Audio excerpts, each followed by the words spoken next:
Baiklah, sekarang saya akan menjelaskan mengenai penjelasan kasus dari atrial fibrillation.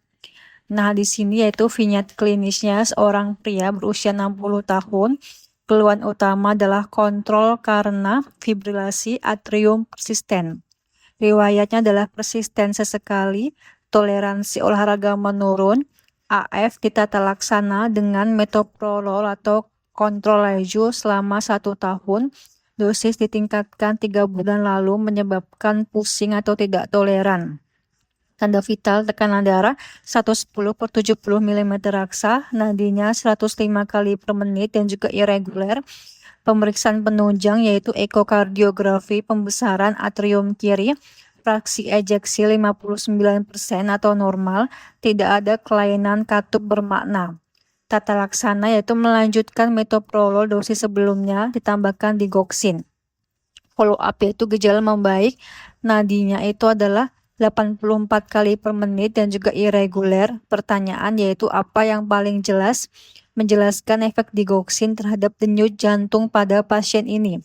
A. Penurunan refraktor atrium. B. Penurunan durasi potensial aksi kardiomiosit. C. Penurunan otomatisitas rambut Purkinje. D. Peningkatan tonus parasimpatis. E. Peningkatan kontraktilitas ventrikel. Jawabannya itu adalah yaitu peningkatan tonus parasimpatis, yaitu D. Nah, penjelasan kasus yaitu di sini masalah utama pada AF itu apa? Yaitu pada atrial fibrillation, yaitu atrium berdenyut sangat cepat dan juga kacau. Kemudian juga impuls listrik banyak sekali masuk ke AV node. Kalau tidak dikontrol yaitu banyak impuls lolos ke ventrikel, HR jadi cepat atau takikardia. Jadi target terapi adalah pelambatan AV node sehingga menyebabkan HR turun. 2. Digoxin bekerja di mana? Yaitu fokus utama adalah AV node atau gerbang listrik ke ventrikel. Nah, di sini flow chartnya yaitu usia pasien 60 tahun yang di sini sehingga aging plus kemungkinan hipertensi kronis. Nah, hipertensi kronis ini menyebabkan pembesaran atrium kiri atau eko. Orang yang sudah tua itu menyebabkan pembuluh darahnya menebal atau mengeras sehingga terjadi hipertensi kronis. Patogenesis adalah dilatasi atrium kiri plus fibrosis menyebabkan remodeling listrik sehingga terjadi ectopic focus atau vena pulmonalis plus multiple reentry sehingga menyebabkan AF atau aktivitas atrium kacau.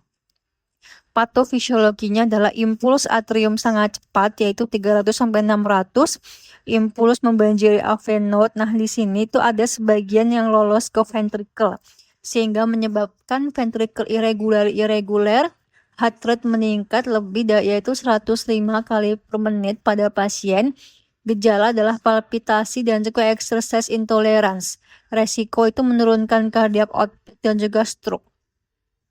Nah, di sini terapi yang pertama adalah diberikan metoprolol atau first line, yaitu MOA-nya adalah blok beta 1 yang merupakan simpatisnya menurunkannya sehingga AV node ini menyebabkan penurunan konduksi dan juga heart rate. Hasilnya adalah rate control, yaitu rate control heart rate-nya menurun. Masalahnya kalau dosis tinggi menyebabkan pusing atau tidak toleran. Dan diberikan terapi tambahan yaitu digoxin. Dia itu meningkatkan parasimpatis dari vagal tone yaitu sehingga AV node-nya itu konduksi menurun dan juga refraktor itu meningkat. Nah, menyebabkan impuls ke ventricle itu menurun, hasilnya adalah heart rate turun yaitu 84 kali per menit. Gejala membaik. Nah, di sini efek tambahan digoxin adalah blok sodium potasium ATPase sehingga sodium itu meningkat dan juga kalsium itu meningkat sehingga menyebabkan peningkatan kontraktilitas. Nah, ini bukan mekanisme utama dari HR. Nah, kemudian juga mekanisme detailnya itu digoxin ini meningkatkan parasimpatis atau vagal tone ya di sini. Nah, digoxin meningkatkan aktivitas saraf vagus. Saraf vagus itu fungsinya buat ngerem jantung. Langkah 2 efek vagal di AV node yaitu parasimpatis membuat AV node lebih lambat menghantarkan listrik, lebih selektif. Jadi kayak nggak semua impuls lewat ini ya. Jadi dia ngerem si AV node-nya. mengerem si AV node-nya, jadi kayak nggak semua impuls itu masuk. Nah, di sini impuls membanjiri AV node. Nah, di sini eh, kerja dari si digoxinnya di sini, jadi kayak nggak semua masuk ke ventricle. Kemudian juga dampak akhirnya lebih sedikit impuls sampai ke ventricle dan juga menyebabkan heart rate turun.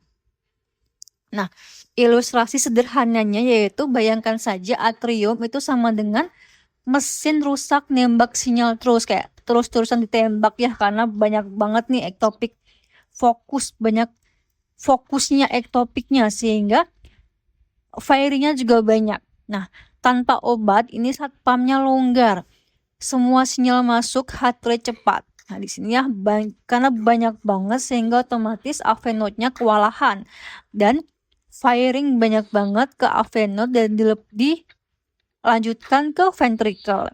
Dengan digoxin, satpam jadi ketat, yaitu karena vagal itu meningkat, banyak sinyal ditolak, jadi nggak semua lolos ke ventricle. Heart rate jadi lambat. Kenapa cuma efek di saat istirahat? Saat istirahat, parasimpatis dominan. Saat olahraga, simpatis dominan atau lawannya dari vagal. Jadi, digoxin kalah saat olahraga, makanya sering dikombinasi dengan beta blocker, karena beta blocker ini fungsinya adalah menurunkan simpatis. Nah, lalu kenapa ada efek kalsium? Ini efek lain dari digoxin, yaitu di sini blok sodium potasium ATPase. Sodium meningkat, kalsium meningkat, meningkatkan kontraksi jantung. Tapi ini bukan penyebab dari heart rate-nya turun. Nah, kenapa yang lain salah?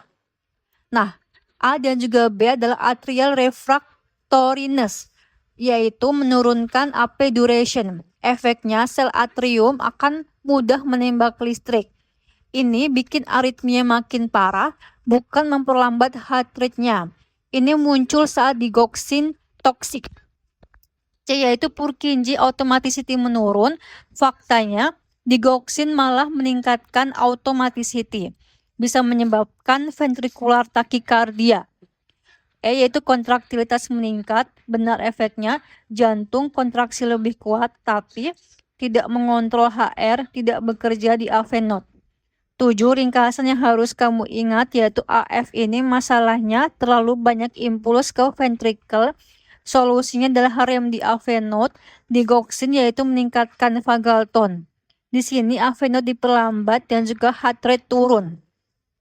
Nah, jadi buat ingatnya digoxin ini merupakan rem AV node melalui vagal sehingga menyebabkan heart rate turun.